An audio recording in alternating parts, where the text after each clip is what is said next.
ನಮಸ್ಕಾರ. ತನ್ನತನಕ್ಕೆ ಸಾಕ್ಷಿಯಾದ ಕಲಾ ಸರೋಜ ಇಂದಿನ ವಿಶೇಷ ಕಾರ್ಯಕ್ರಮಕ್ಕೆ ಸ್ವಾಗತ.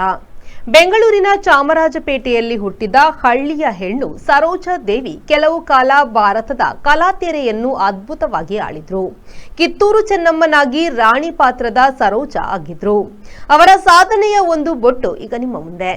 ಅಭಿನಯ ಸರಸ್ವತಿ ಬಿರುದಾಂಕಿತರಾದ ನಟಿ ಬಿ ಸರೋಜಾ ದೇವಿ ಎಂದೊಡನೆ ಕಿತ್ತೂರು ಚೆನ್ನಮ್ಮ ಕನ್ನಡ ಚಿತ್ರ ನೆನಪಾಗುತ್ತದೆ. ಅಮರಶಿಲ್ಪಿ ಜಕಣಾಚಾರಿ ಚಲನಚಿತ್ರ ನೆನಪಾಗುತ್ತದೆ. ಆದರೆ ಅಚ್ಚ ಕನ್ನಡದ ಈ ತಾರೆ ತಮಿಳು ಚಿತ್ರದಲ್ಲಿ 1.5 ದಶಕ ನಂಬರ್ 1 ನಟಿಯಾಗಿದ್ರು. ಕನ್ನಡದಲ್ಲಿ ನಟಿಸಿದ್ದ ಒಟ್ಟು ಚಿತ್ರ ಸಂಖ್ಯೆಗಿಂತಲೂ ಹೆಚ್ಚು 48 ಸಿನಿಮಾಗಳಲ್ಲಿ ತಮಿಳಿನಲ್ಲಿ ಅವರು 2 ನಟರೊಡನೆ ನಾಯಕಿಯಾಗಿ ಕಾಣಿಸಿದ್ದಾರೆ ಎಂಬುದು ವಿಚಿತ್ರವಾದರೂ ಸತ್ಯ. ತಮಿಳುನಾಡಿನ ಮುಖ್ಯಮಂತ್ರಿಯೂ ಆಗಿದ್ದ ಎಂಜಿಆರ್ ಜೊತೆಗೆ ಅವರು 26 ಹಾಗೂ ನಡಿಗರ್ ತಿಲಕಂ ಎಂದೆನಿಸಿದ್ದ ಶಿವಾಜಿ ಗಣೇಶನ್ ಅವರ ಜೊತೆಗೆ ನಾಯಕಿಯಾಗಿ 22 ಸಿನಿಮಾಗಳಲ್ಲಿ ಅವರು ನಟಿಸಿದ್ದಾರೆ. ಅವರು ನಟಿಸಿದ ಚಿತ್ರಗಳ ಸಂಖ್ಯೆ 200ಕ್ಕೂ ಹೆಚ್ಚು. ಅವುಗಳಲ್ಲಿ 100ಕ್ಕೂ ಹೆಚ್ಚು ತಮಿಳು ಚಿತ್ರಗಳು. ಚನ್ನಪಟ್ಟಣ ತಾಲೂಕಿನ ಹಳ್ಳಿಯಿಂದ ಬಂದ ಇವರ ತಂದೆ ಬೈರಪ್ಪ ಪೊಲೀಸ್ ಪೇದೆಯಾಗಿದ್ರು. ತಾಯಿ ರುದ್ರಮ್ಮ. ಹಾಗಾಗಿ ಬಾಲಕಿ ಸರೋಜಾ ದೇವಿ ಹುಟ್ಟು ಬಾಲ್ಯ ಬೆಂಗಳೂರಿನ ಚಾಮರಾಜಪೇಟೆಯಲ್ಲಿ. ಬೆಂಗಳೂರಿನ ಮೊದಲ ಬಡಾವಣೆಯಾದ ಚಾಮರಾಜಪೇಟೆಯಲ್ಲಿ ಕನ್ನಡ, ತಮಿಳು, ತೆಲುಗು, ಉರ್ದು ಮೊದಲಾದ ಭಾಷಿಕರು ಧಾರಾಳವಾಗಿದ್ರು. ಹಾಗಾಗಿ ಸರೋಜಾ ದೇವಿಗೆ ಬಾಲ್ಯದಲ್ಲೇ ಬಹುಭಾಷೆ ಪರಿಚಿತ. ಆ ಚಾಮರಾಜಪೇಟೆಯಲ್ಲೇ ಸಂಗೀತ ವಿದ್ವಾನ್, ನಾಟಕ ಮತ್ತು ಚಲನಚಿತ್ರ ರಂಗದ ನಾಯಕ ನಟ ಹೊನ್ನಪ್ಪ ಭಾಗವತರಿದ್ರು. 1955ರಲ್ಲಿ ಬಂತು ಹೊನ್ನಪ್ಪ ಭಾಗವತರವರ ಮಹಾಕವಿ ಕಾಳಿದಾಸ. ಆ ಚಿತ್ರದ ಮೂಲಕ 17ರ ಪ್ರಾಯದಲ್ಲಿ ನಾಯಕಿಯಾದ್ರು. ಆರಂಭದಲ್ಲಿ ಕೆಲವು ಸಣ್ಣ ಪಾತ್ರ ಪಡೆದರೂ ಬೇಗನೆ ನಾಯಕ ನಟಿಯಾದ ಬಿ ಸರೋಜಾ ದೇವಿ ಮುಂದಿನ 3 ದಶಕ ನಾಯಕಿಯಾಗಿದ್ರು. ಆಮೇಲೆ ಪೋಷಕ ಪಾತ್ರಗಳಲ್ಲಿ ಅಪರೂಪಕ್ಕೆ ನಟಿಸಿದ್ರು. ಕಿತ್ತೂರು ಚೆನ್ನಮ್ಮ, ಅಮರಶಿಲ್ಪಿ ಜಕಣಾಚಾರಿ, ಅಣ್ಣ ತಂಗಿ, ಬೆರೆತ ಜೀವ, ವಿಜಯನಗರದ ವೀರಪುತ್ರ ಮೊದಲಾದ ಚಿತ್ರಗಳ ಕಾರಣಕ್ಕೆ ಕನ್ನಡದ ಮೊದಲ ಸೂಪರ್ ಸ್ಟಾರ್ ಎನ್ನಲಾಗುತ್ತದೆ. ಆದರೆ ತಮಿಳಿನಲ್ಲಿ 1.5 ದಶಕ ಸಾಲು ಸಾಲು ಯಶಸ್ವಿ ಚಿತ್ರಗಳ ಸೂಪರ್ ಸ್ಟಾರ್ ಆಗಿದ್ರು ಬಿ ಸರೋಜಾದೇವಿ. ಪ್ರಾಯ ಪ್ರಬುದ್ಧೆಯಾದ ಮೇಲೆ ಸಭೆಗಳಲ್ಲಿ ಅವರು ಒಂದು ವಿಷಯ ಹೇಳಲು ಮರೆಯುತ್ತಿರಲಿಲ್ಲ. ಕಿತ್ತೂರು ಚೆನ್ನಮ್ಮ ಪಾತ್ರ ಮಾಡಿದಾಗ ನಾನು ತರುಣಿ, ಈಗ ಇನ್ನೂ ಚೆನ್ನಾಗಿ ಮಾಡಬಲ್ಲೆ ಎನ್ನುತ್ತಿದ್ರು. ಕನ್ನಡದ ಆ ಕಾಲದ ಎಲ್ಲ ಮೊದಲ ಹಂತದ ಹಾಗೂ 2ನೆಯ ಹಂತದ ನಾಯಕ ನಟರ ಜೊತೆಗೆ ಅವರು ನಟಿಸಿದ್ದಾರೆ. ತುಲನೆ ಮಾಡಿದರೆ ಕಲ್ಯಾಣ್ ಕುಮಾರ್ ಬಿ ಸರೋಜಾದೇವಿ ಜೋಡಿ ಕನ್ನಡದಲ್ಲಿ ಹೆಚ್ಚು ಜನಪ್ರಿಯವಾಗಿತ್ತು ಎನ್ನಬಹುದು.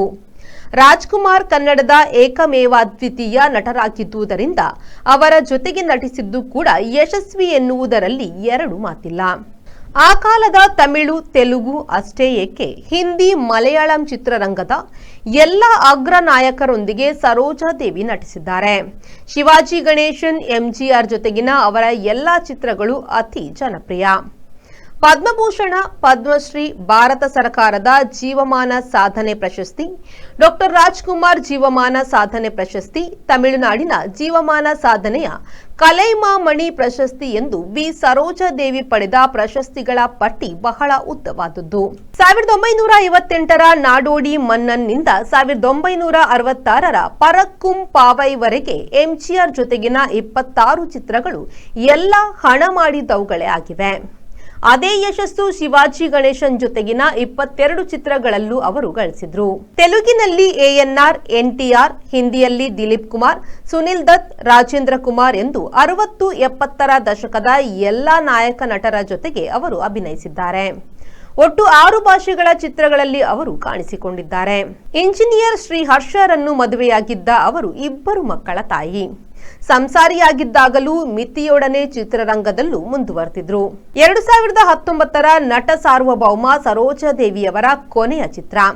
ಅದರಲ್ಲಿ ಅವರು ತನ್ನದೇ ಪಾತ್ರದಲ್ಲಿ ಎಂದರೆ ಸರೋಜಾದೇವಿಯಾಗಿಯೇ ಕಾಣಿಸಿಕೊಂಡಿದ್ದಾರೆ. ತಮಿಳಿನಲ್ಲಿ ಅವರನ್ನು ಕನ್ನಡದ ಪೈಂಗಿಳಿ ಅಂದರೆ ಮುದ್ದುಗಿಳಿ ಎಂದು ಕರೆಯುತ್ತಿದ್ರು. ಅವರನ್ನು ಅಲ್ಲಿ ಪರ್ಫೆಕ್ಟ್ ಹೀರೋಯಿನ್ ಎಂದು ವರ್ಣಿಸಿದವರು ಇದ್ದಾರೆ. 1955ರಿಂದ 1984ರ ನಡುವೆ 29 ವರ್ಷಗಳಲ್ಲಿ ಸತತ 169 ಚಲನಚಿತ್ರಗಳಲ್ಲಿ ನಾಯಕಿಯಾಗಿ ಕಾಣಿಸಿಕೊಂಡಿದ್ರು. ಆನಂತರ ತನಗೆ ತಾನೇ ಮಿತಿ ಹಾಕಿಕೊಂಡಿದ್ರು. 87ರ ಪ್ರಾಯದಲ್ಲಿ ಸರೋಜಾದೇವಿಯು ವಯೋಸಹಜ ಸಾವು ಕಂಡಿದ್ದಾರೆ. ಮತ್ತೆ ತಾಯಿ ಮಣ್ಣು ದಶಾವತಾರ ಊರಿನ ತಾಯಿಯ ಸಮಾಧಿಯ ಬಳಿಗೆ ಸೇರಿದ್ದಾರೆ. ತನ್ನತನಕ್ಕೆ ಸಾಕ್ಷಿಯಾದ ಕಲಾ ಸರೋಜಾ ಇಂದಿನ ವಿಶೇಷ ಕಾರ್ಯಕ್ರಮವನ್ನು ಇಲ್ಲಿಗೆ ಮುಗಿಸ್ತಾ ಇದ್ದೇವೆ.